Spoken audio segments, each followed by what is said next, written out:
Praise the lord. ఈరోజు దేవుని యొక్క వాగ్దానం,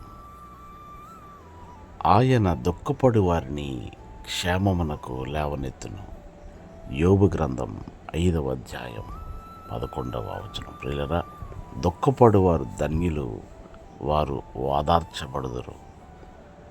సియోనులో దుఃఖించు వారికి ఉల్లాస వస్త్రమును ధరింపజేసే దేవుడు గనుక మన దుఃఖము ఆనందముగా మార్చబడుతుంది.